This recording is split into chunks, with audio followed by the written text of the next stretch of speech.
Hi, my name is Glenn Ryan. I'm the precinct committee man for 12G. Early in 2023, I approached both the Energy Sustainability Committee and the Finance Committee. I wanted to talk to them about converting their light poles over from grid type energy system to a solar power energy system.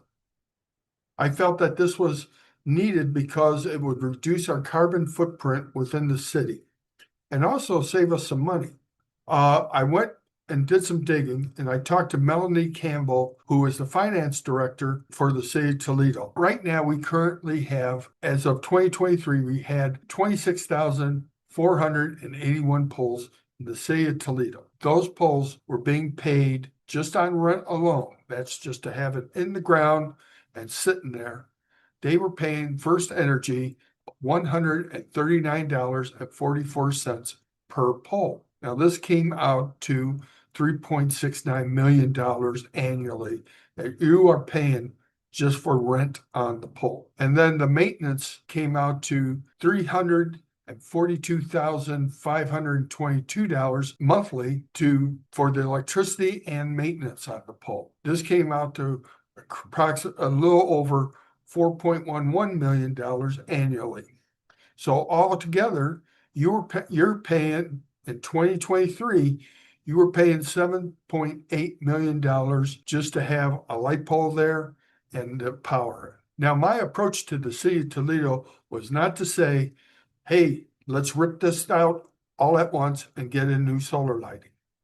I thought the more prudent approach would be that as we created and developed the city, like down on the waterfront or over in Midtown, or right now over on Brockton Drive, all who want more or new lighting. The best way to do this would be to, as we build stuff, we put in solar power as opposed to the grid type system. But that's not the case. City council members that have talked about doing this process have told me that they are afraid to do this because they do not want to be sued by First Energy, which we all know is a bastion of corporate ethics. The fact that a municipality does not have the legal muscle to be able to tell a corporate entity that they want to go to a different type of process and gradually go away from what they're offering speaks volumes.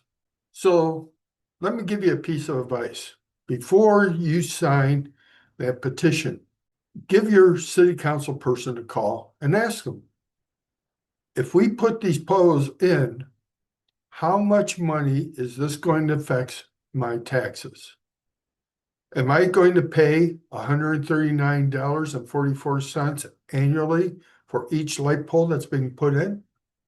And am I going to pay $342,000, a little bit more because we're only talking a certain set of light poles, but that's going to add to the electrical consumption of this whole city. So you're going to be paying more because you're consuming more as a city. So ask your city council for the numbers and how much is this going to take your tax in an area who is already having a $23 million shortfall. What they should be doing is alleviating your stress by putting solar power light poles into the grid so it takes away from the electrical consumption that you are now experiencing. Because if you can lower your electrical costs through your tax base, you can then lower your costs on your wallets. That's my view from Precinct 12G, and I'm Glenn Ryan, and I'm the precinct committee man. Thank you for your time, and thanks for listening.